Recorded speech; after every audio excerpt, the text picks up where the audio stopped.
Okay, we want to go through a short list of definitive words for the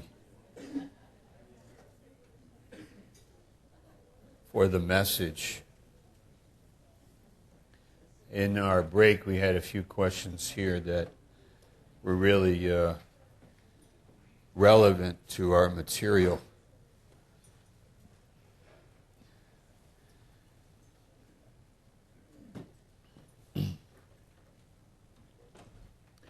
Steve asked, would it be wrong to write out the whole sermon?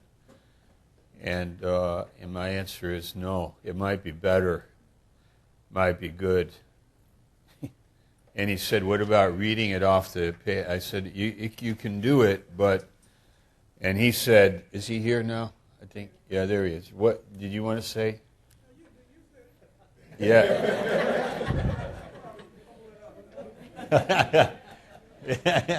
He said, well, he saw a man doing that, and then he got lost in his text.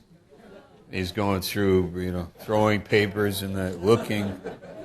Paper went in the choir loft. He just, scrambling up there looking. He was lost. So that aside, I think to have an outline, and usually in my mind, well, we were taught to be always meditating and reading the Word. It becomes a habit.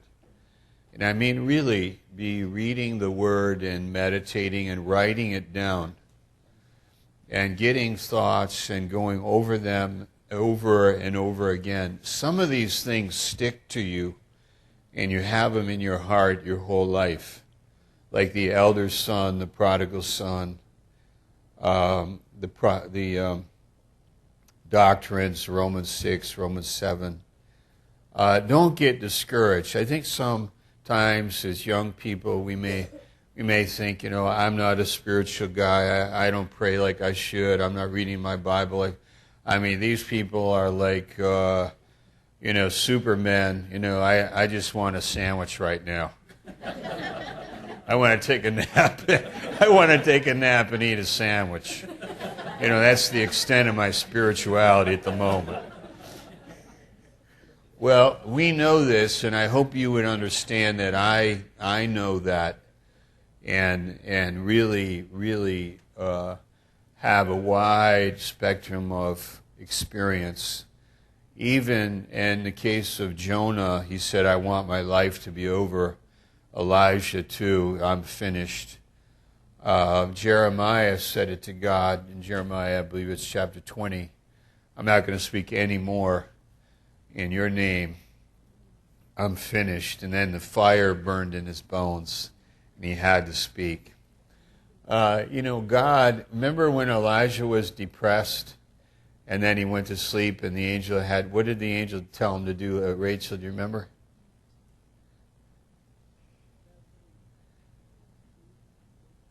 Didn't he have him, the angel said, rise and eat. He had some food there. Then Elijah went back to sleep. Then he woke up again, I think, and then he had some more food. You can correct me on it, but the whole idea there is that, God gives his beloved sleep, Psalm 4, not laziness, but fervency. But our physical body is important. And by the way, preaching is a lifestyle as a pastor and as a preacher where you could ignore your health. You are talking a lot, you are studying a lot, you are talking, you are praying, you are studying, and you should take care of yourself that way. Like you're eating, you're sleeping maybe. There's a lot of, your body and your soul are closely connected. And your spirit, body, soul, spirit. So we have to be aware of that. Another thing is the use of our time and what we think, our way of being relaxed, our ministry to people. It's a whole subject that would take some time to go into and be very subjective because I'd be speaking from my own experience, and that isn't the same for everybody. So you will learn as you go along, as a teacher in a Sunday school class, as a teacher of Bible study, and then also perhaps as a pastor, as a leader. Now, another thing, Pastor Shabelli's mentioned it, we've talked about it, is having a few classes for women only, and women learning about the ministry. Like, we talk a lot about men being pastors, but we say very little about women being pastors' wives. Oh, perish the thought. Okay?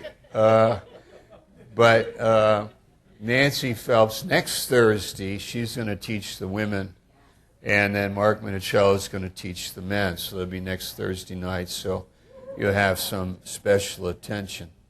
And you can ask questions and have a good time next Thursday.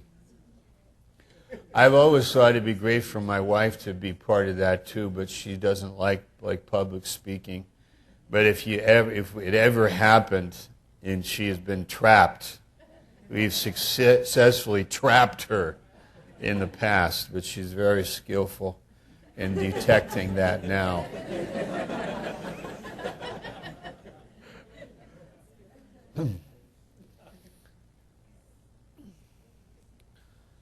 Okay, these are short words. Argument.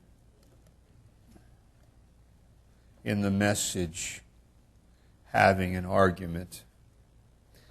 Anticipate the objections. Anticipate objections. Romans 6:1 is one of those anticipations. The end of Romans 5, beginning of Romans 6.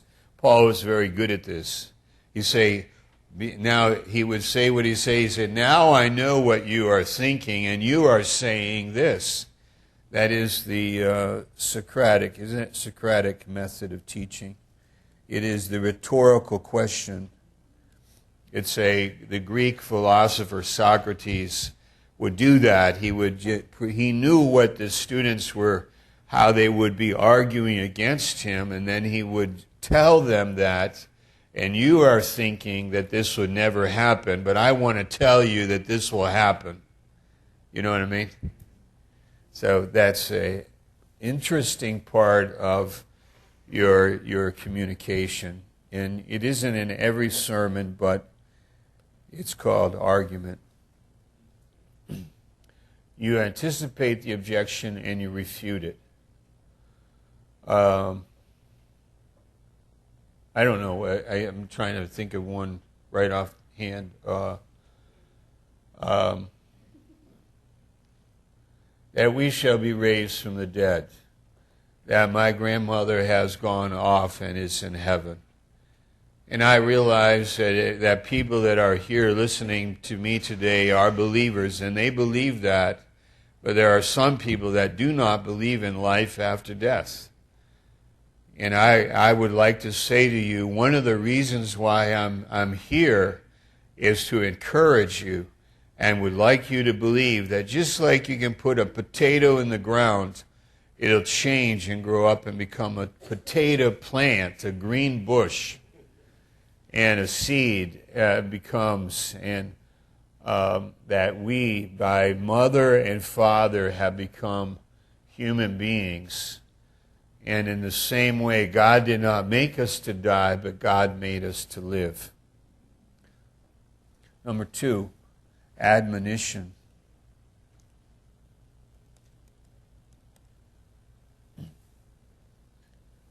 This is to warn the audience of disobedience. Warn audience of disobedience. If you do not hear what I say, believe what I say, then I'm really sorry for you.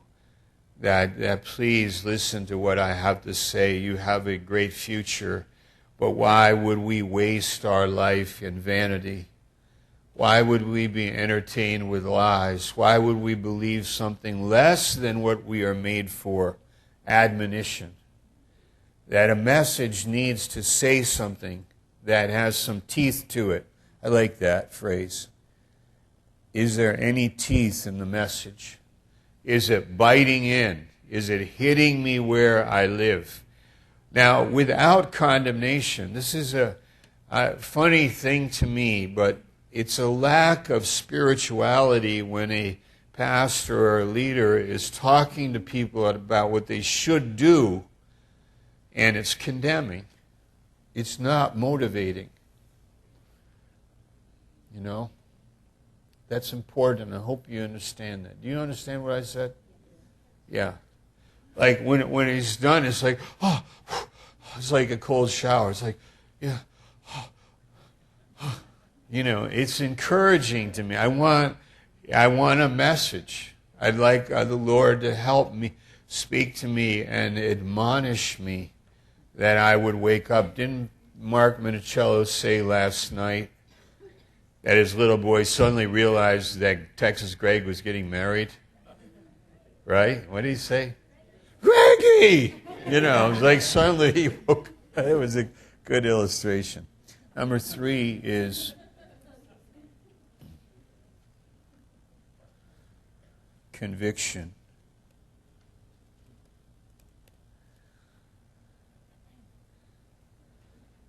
This is moral indignation. That people should feel how something is wrong.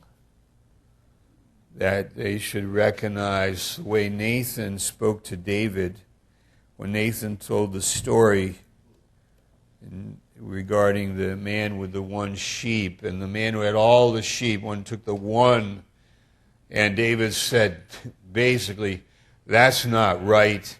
That man should be arrested. That man should be dealt with. That's totally wrong. I don't accept that. Who is that person? You know, this is totally wrong. What happened? And Nathan told a story that raised in the heart of David this moral indignation. And then he turned it on David and he said, you're the man. When that happens in preaching, we're doing people a great service. Guys, we're saying that this is wrong. You know it and I know it. And we should feel that, and we should realize that we are capable of it. Maybe it is happening in my life. I don't want it to happen. I've been woken up. I'm realizing what you're saying, and I'm with you. Number 4, beseeching or pleading.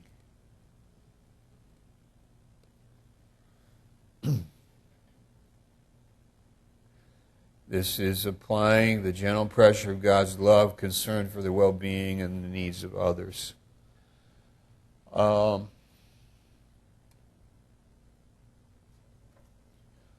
People are affected different ways, but they can tell if you really are saying, please, come on, let's go together, let's walk together. You're pleading with them. There's a trust and a respect that is built between us and the communicator, the pastor. And when he's saying, come on, we are, like we had sermons here in our church about the family life, men loving wives, being filled with the Spirit, love, joy, peace, long-suffering, gentleness, goodness, faith, meekness, temperance. We had how every one of those fruit is affected in my personal life, my family life, my workplace, my friends, and body life. And we gave some applications where people are living. And we're saying, indirectly, this is how we live. And then the last one is vision. The message is telling that this is possible this is possible. We paint a picture and say, you are like David. You are like Joshua. You are like Jeremiah. You are like Deborah. You are like Mary. You are like Paul. You are like Timothy. You are like Aquila and Priscilla. Let's have a vision. Bob Colban gave a message at the marriage getaway on, Pastor Shabelli gave a message on Aquila and Priscilla and the Christian marriage. And I think it was 7 characteristics of a Christian marriage, Aquila and Priscilla. And when he was done, we were all like thinking, boy, I would love to be like my wife.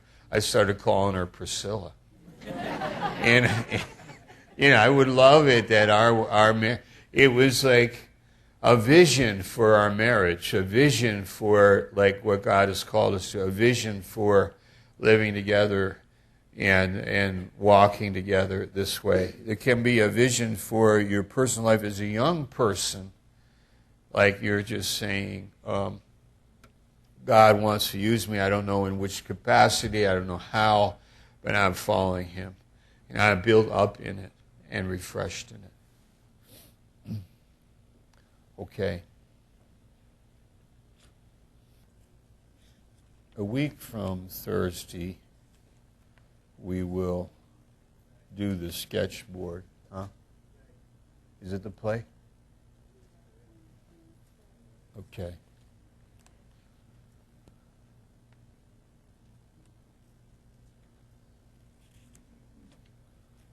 How many weeks do we have after the play? One. Wow. Well, we have time to be really prepared for that. Pardon? Okay.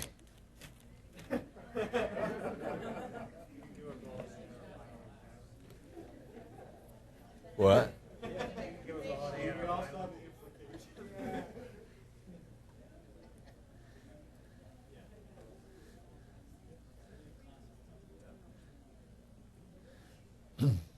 Let's do a exercise as we finish. Turn to 2 Corinthians 5, and we will do it. You work with your partner, your table, and you want to follow an argument, and that is in 2 Corinthians 5.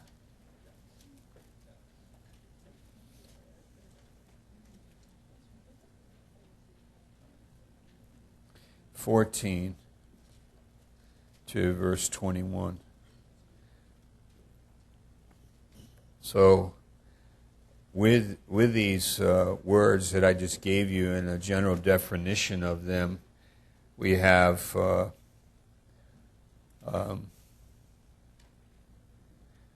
Paul making an argument. He's anticipating the opposition.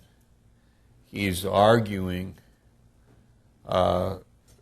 with regards to what Jesus Christ did, and I want you just to notice in verse 14 to 21, what is he saying, and what would you say? What would be the primary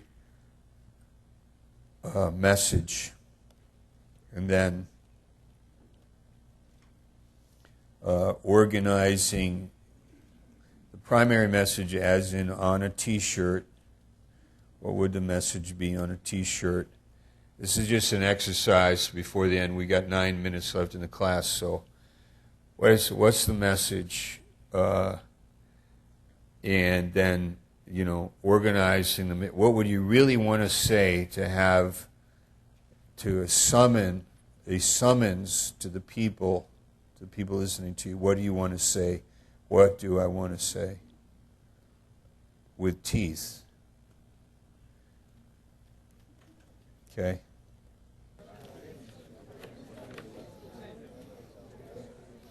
Okay, can anybody? Dominant thought? Dominant thought, anybody? Yes? Two thoughts. One, we don't want to know people after the flesh. Two, we want to know fellow believers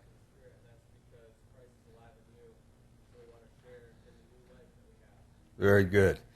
I don't want to know anybody after the flesh. I want to know them as a new creation, right? Would we say that? New creation. That's verse 17, right? Verse 16, no man after the flesh. Anybody else a dominant thought? Yes, Gary? Your life is not your own. Good. Life is not your own. Yeah, Tiffany? We came up with the basic principle is the love of Christ is the foundation to all of those elements that are built on. The love of Christ. Give Pastor Richard a hand. The love of Christ constrains me. What's that mean? Constrains me. Controls. Here you have a good example of doing a word study to find the meaning of a word that may not be so clear to us, like constrains me. It puts me in a tight place.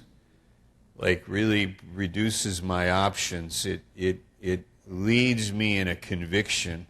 The love of Christ has an effect on my thinking. And I don't know people after the flesh. I think of them in the spirit and as a new creation.